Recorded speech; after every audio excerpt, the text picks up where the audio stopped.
ओम श्री वेद पुरुषाय नमः। नमस्कार। क्लास नंबर 930 श्रीमद् भगवद गीता जी शंकराचार्य जी के भाष्य के अनुसार आरंभ किया जाता है। ओम श्री सीता रामचंद्राभ्याम नमः। नमो गुरुभ्यः। ओम अथ काल देवता श्री विक्रमी संवत् 2083 आषाढ़ शुक्ल पक्षः दशमी अनुराधा नक्षत्रम शुक्रवारः उत्तरायणं वर्षर्तुः। ओम तत्सत्। श्री शंकराचार्याय गुरवे नमः। इति क्षेत्रं यथा ज्ञानम् इति क्षेत्रं तथा ज्ञानं ज्ञेयं चोक्तं समासतः मद्भक्त एतद्विज्ञाय मद्भावोपपद्यते। अध्याय नंबर 13 और श्लोक नंबर 18। पुस्तक है Gita Press Gorakhpur, book number 10, Shankaracharya ji के भाष्य वाली भगवद गीता जी। अच्छा जी, तो अब यहाँ पर तीनों जो पहले भगवान ने क्षेत्रम बताया, फिर अमानित्वादि उसके साधन, ज्ञान साधन जिन्हें ज्ञान कहा, और उसके बाद क्षेत्रज्ञ को ज्ञेय रूप से कहा। ये तीनों भगवान के समासतः, अर्थात अधिक विस्तार में नहीं, कम विस्तार में उन्होंने कह दिए। अब एक बहुत ही महत्वपूर्ण चीज़ जो रह गई है, उसको कहने के लिए ये श्लोक आरंभ किया जाता है। तो यथोक्त अर्थ उपसंहार अर्थ, जो कहा है उस अर्थ का उपसंहार। अयम श्लोकः आरभ्यते।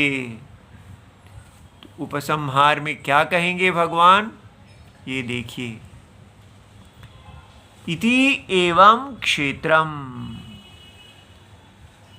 तो भगवान ने पहले हमें क्षेत्रम बताया। क्या बताया था उसमें? महाभूतादि धृत्यंतम, कि कैसे ये क्षेत्रम जो है अव्यक्त से अष्टदा भिन्ना प्रकृति उत्पन्न होती है। ठीक है, तो अव्यक्त से जो बुद्धि भगवान ब्रह्मा जी उत्पन्न होते हैं, फिर उनसे शंकर जी अहंकार उत्पन्न होते हैं, और फिर पंच महाभूत, और फिर वो पंच महाभूत जो हैं वो ज्ञान इंद्रियां, कर्म इंद्रियां, मन, और उसके बाद जो स्थूल शरीर है इंद्रियों के द्वारा जानने योग्य, वो उत्पन्न होता है। और फिर उसके बाद भगवान ने इच्छा, द्वेष और सुख, दुख, धृति, इस प्रकार धृत्यंतम सारे गुणों को भी कहा कि ये सब जो आपके मन में सुख और दुख आदि आ रहे हैं, जिसको आप क्षेत्रज्ञ आत्मा का ही गुण समझते हैं, वास्तव में ये सब क्षेत्रज्ञ की उपाधि है। उपाधि माने अविद्या कल्पित नाम रूप, और ये केवल अविद्या अवस्था में ही क्षेत्रज्ञ का विशेषण लग रहे हैं। वास्तव में क्षेत्रज्ञ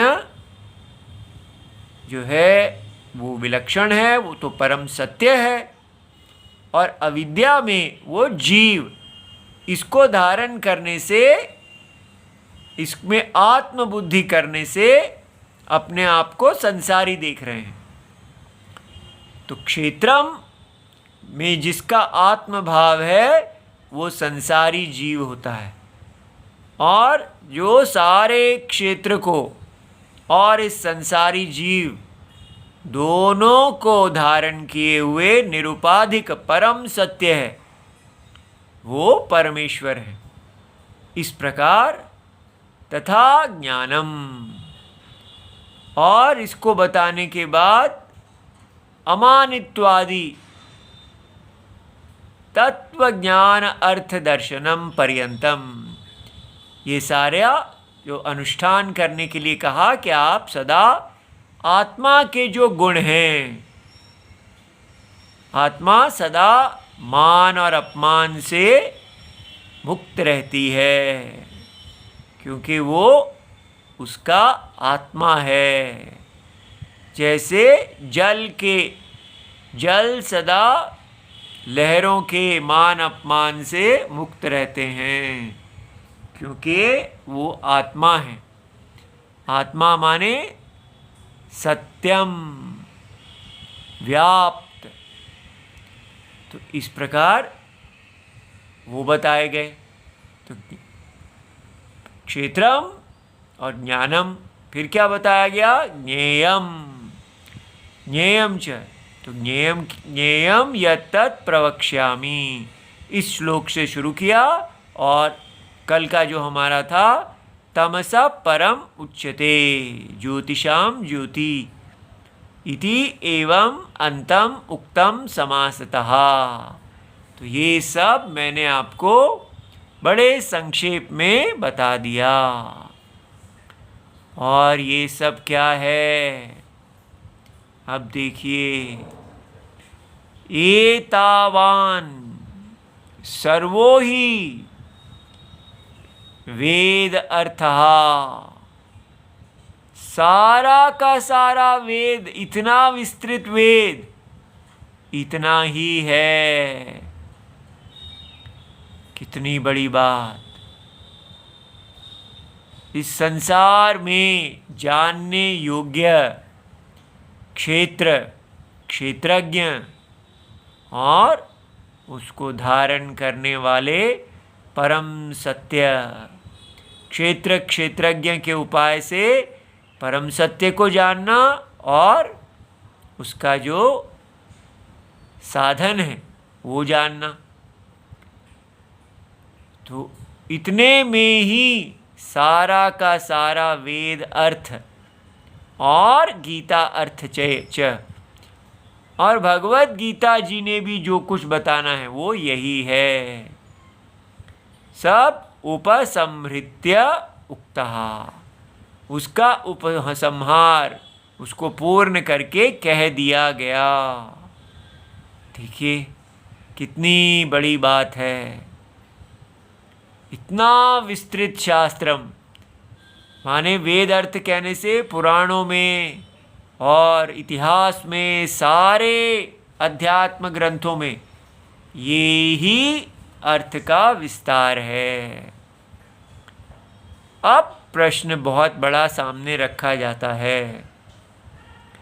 अस्मिन् सम्यक दर्शने, ये जो सम्यक यथारूप दर्शन बताया गया है, कहा अधिक्रियते, इसमें कौन अधिकार किया जाता है?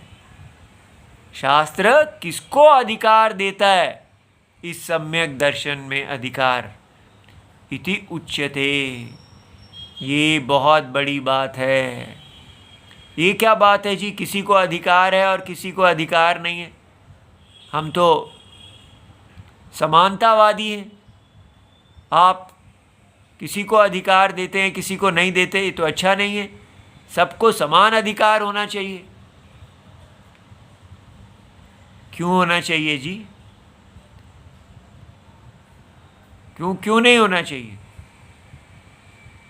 तो ये समानता का जो अधिकार है, ये व्यक्ति कहता है मैं एक शरीर हूँ और इस संसार में जो कुछ भी भोग है वो मुझे अधिकार है, आप मुझे नहीं रोक सकते। तो बात तो ठीक ही लगती है भाई, एक को अधिकार दिया जाए तो दूसरों को क्यों ना अधिकार दिया जाए? इसलिए क्योंकि अधिकार कमाया जाता है, फ्री में नहीं मिलता है। नहीं, मैं शरीर हूँ, मैं जीव हूँ, मैंने जन्म लिया है तो मुझे सम्यक ज्ञान में अधिकार होना चाहिए। उस सम्यक ज्ञान को अधिकारी बनने के लिए आपको कुछ करना चाहिए था। क्या है वो है मद भक्तः। आपको भगवान नारायण परम सत्य रूप से जो इस सारे जगत में व्याप्त हैं उनका भक्त होना चाहिए था। अगर आपकी भगवान में भक्ति ही नहीं है तो फिर आप उनके सम्यक दर्शन के अधिकारी कैसे हो जाते हैं? जहाँ आपकी भक्ति है वहीं जाइए। आपकी प्रीति किधर है? मेरी प्रीति तो है इस संसार को खाने में, भोग में। मैं ये सारा संसार भोगना चाहता हूँ और ये सम्यक दर्शन भी मेरे भोग की चीज़ है। इसको भी मैं खाऊंगा, इससे मुझे सुख मिलेगा। ऐसा हमने सोच लिया है। ये सारा संसार हमारी इंद्रियों का भोग है, तो इसलिए इस पर हम सबका समान अधिकार होना चाहिए। लेकिन ऐसे कौन लोग बोलते हैं जो नास्तिक होते हैं, जो वेद को स्वीकार नहीं करते। क्यों? इसमें नास्तिकता क्या आ गई भाई? जब हम सब शरीर हैं और शरीर जो है वो भोग के लिए होता है। शरीर भोग के लिए नहीं होता है। शरीर यज्ञ में आहुति के लिए होता है। जब हम वेद को स्वीकार ही नहीं कर रहे, खुद ही बना के बैठे हैं कि ये शरीर भोग के लिए, हम सब उपभोक्ता हैं और भगवत गीता भोग की वस्तु है, ऐसा नहीं है। ये भगवत गीता वेद व्यास जी बना के गए हैं, वो ऋषि हैं, वेद अर्थ को बताने के लिए। और अगर हम वो कहेंगे नहीं, वो सब वेद अर्थ आदि हमें नहीं जानना है और ना ही उसका पालन करना है, हमें इसका मज़ा लेना है, इसको बाजार में बेचना है, इससे हमको सुख मिलना चाहिए, बस। ये है आजकल का नास्तिकवाद। तो इससे हम बचें, अपने अंदर पहचानें ये जो अहंकार है कि मेरा सब पे अधिकार होना चाहिए। ये कौन होते हैं? कोई कहने वाला कि इस पे उसी का अधिकार होगा जो भगवान का भक्त है। तो भगवान बताते हैं कि भक्ति क्या है, क्यों इतनी आवश्यक है। मयि ईश्वरे सर्वज्ञे परम गुरौ। मैं जो ईश्वर हूँ और मैं क्या हूँ? सर्वज्ञ। तो भगवान आप सर्वज्ञ कैसे हैं? क्योंकि सारे जगत का सत्य चेतन आत्मा, ये आत्मा हर शरीर के अंदर प्रविष्ट है क्षेत्रज्ञ रूप से।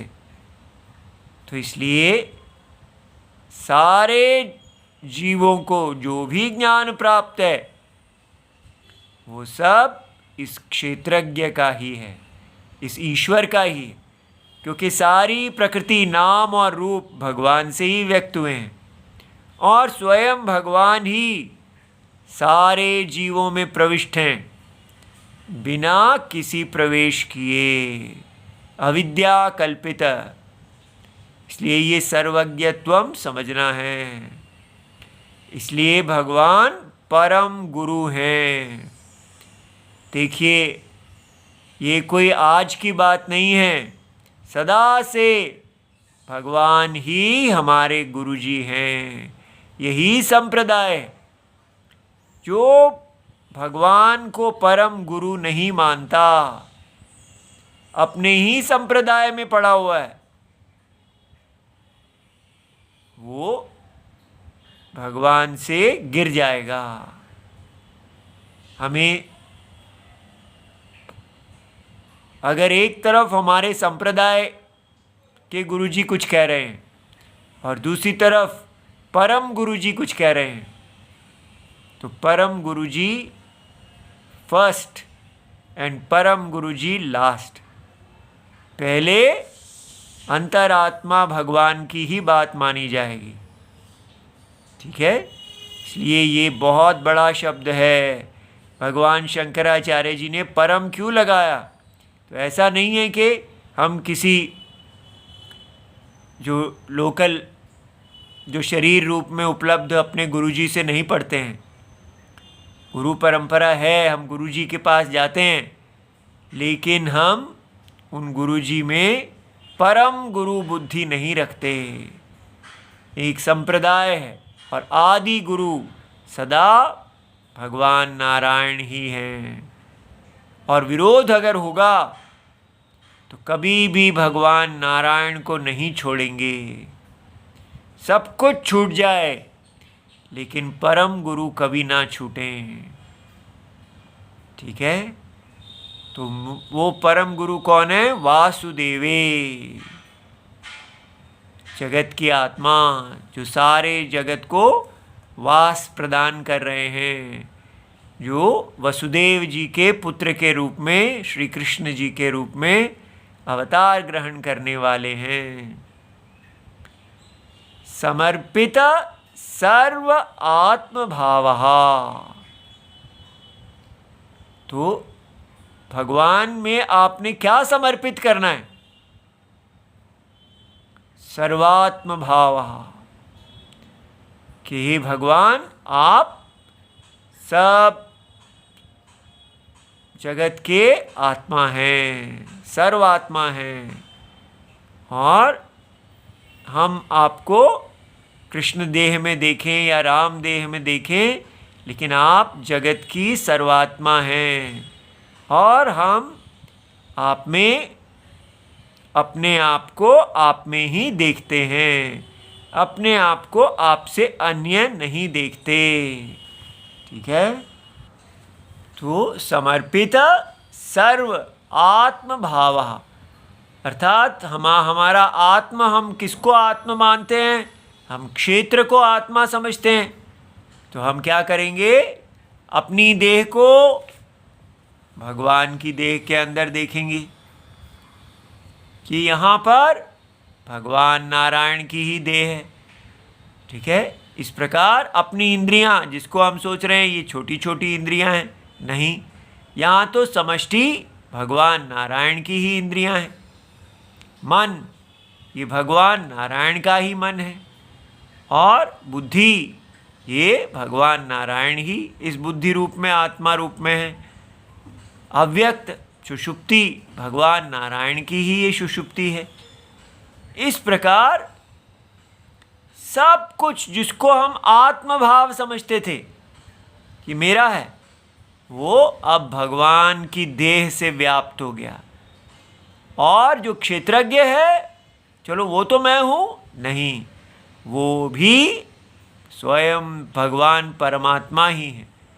भगवान की देह और भगवान ही देही, सब कुछ राम कथा हो गई। ऐसे इसको कहते हैं समर्पित सर्व आत्म भावः। इस प्रकार जो अपने सारे के सारे भावों को, आपके अंदर जो कुछ भी उठता है, लेकिन मेरे अंदर तो काम भी उठता है, हाँ, वो भी आप कहें, जो काम क्रोध आदि आपके अंदर जो भी उठता है, वो सब आपने कहना है ये भगवान की ही माया है। ओ भगवान की माया, तो इसका मतलब हम उसको कुछ ना करें? नहीं, ऐसा देखने से ही कि ये अविद्या कल्पित माया है। माया शब्द के साथ अविद्या कल्पित लगाने पर आप उससे असंग हो जाते हैं। ठीक है, तो समर्पित सर्व आत्मभाव का अर्थ ये नहीं है कि अब सारा काम भगवान करेंगे, हम तुम्हारी कोई रिस्पॉन्सिबिलिटी, हमारा कुछ नहीं है, ऐसा नहीं है। भगवान ही अर्जुन हैं और भगवान ही कृष्ण हैं। तो इसलिए ऐसा कि अर्जुन का काम अर्जुन करेंगे, फिर भी अर्जुन भगवान से अनन्य हैं, अन्य नहीं हैं। ठीक है, इसलिए जो भी इस देह से कार्य होगा वो उसके कर्ता राम जी ही हैं। तो उसके अकर्ता भी राम जी हैं। क्यों ना हम ये कहें कि जो हम कार्य नहीं करते हैं, हम पाप करते हैं, वो भी राम जी का है। हम पाप क्यों करेंगे? तभी करेंगे अगर हम अपने आप को राम जी से अन्य देखते हैं। ठीक है, इसलिए कोई चालाकी की आवश्यकता नहीं है। जब अपने आप को राम जी से अन्य देखेंगे ही नहीं, तो जो व्यक्ति अन्य देखता है वो कहता है मैं अपनी देह को तुष्ट करूं, और वो यज्ञ विरुद्ध कार्य करता है। इसलिए ऐसा नहीं कहना कि हमारे सारे पाप भी भगवान ही कराते हैं, पुण्य भी भगवान ही कराते हैं, हम तो कठपुतली हैं। ये समर्पित सर्वात्म भाव नहीं है। मैंने कोई गलत काम नहीं किया, जो कुछ मेरे कुछ भगवान ने कराया वो तो मैं तो कठपुतली हूँ। कठपुतली नहीं है।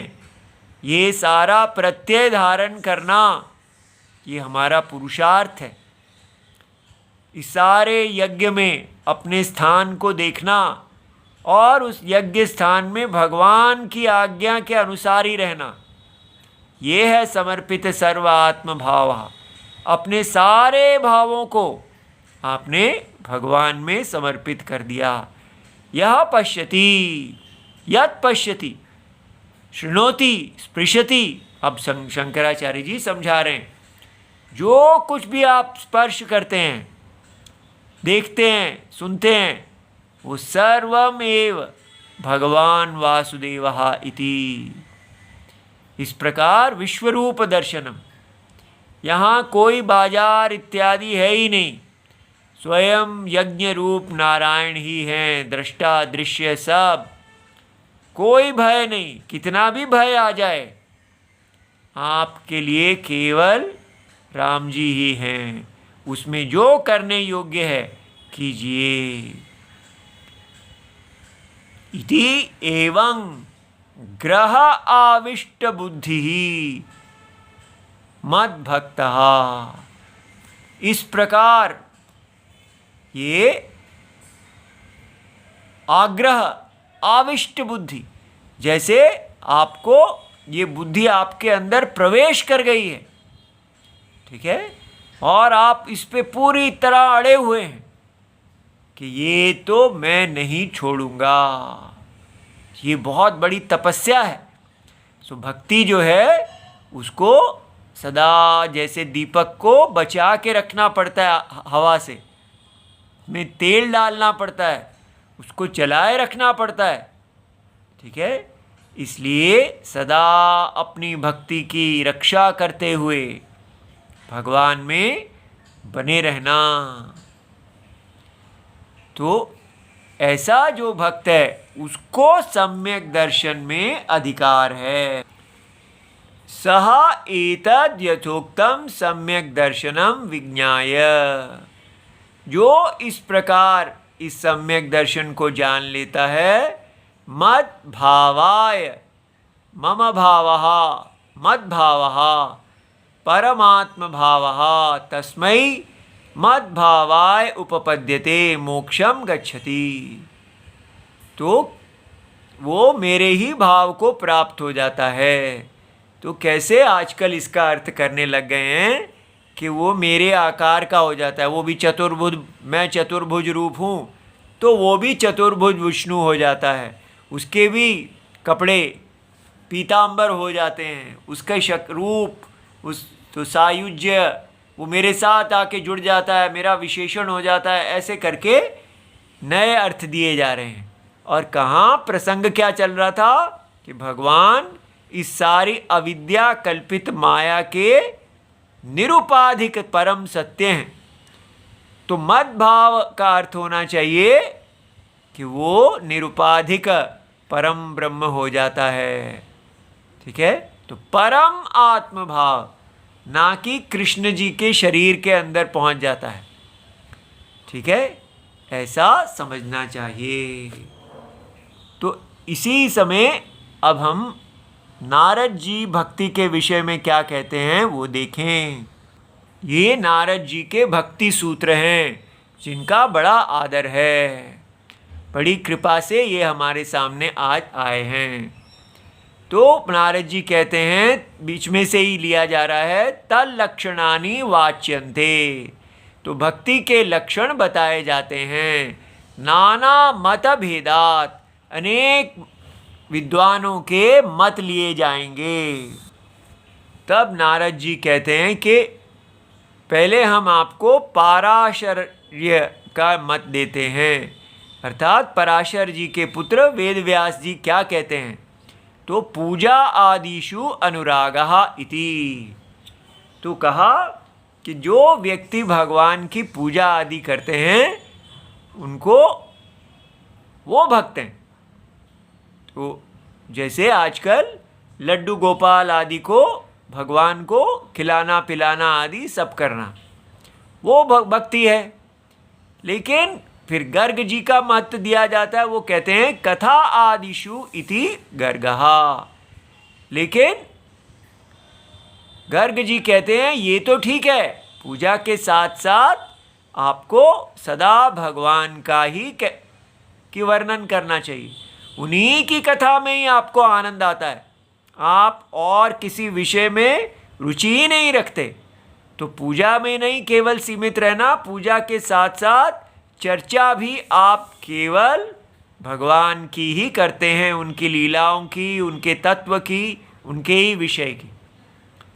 और फिर शांडिल्य, देखिए कितने बड़े लोग हैं, वो आके कहते हैं कि वो ये भी ठीक है, लेकिन इसके साथ आत्म रति अविरोधेन इति शांडिल्य, कि आपका जो भी ये पूजा और कथा आदि हो वो आपको आत्मा में रति, आपकी रति आत्मा, जगत की आत्मा से बाहर ना चली जाए, आपका मन सदा आत्मा में ही रमन करे, कि जगत की आत्मा में आपका मन है, अनात्मा में रति नहीं होना चाहिए।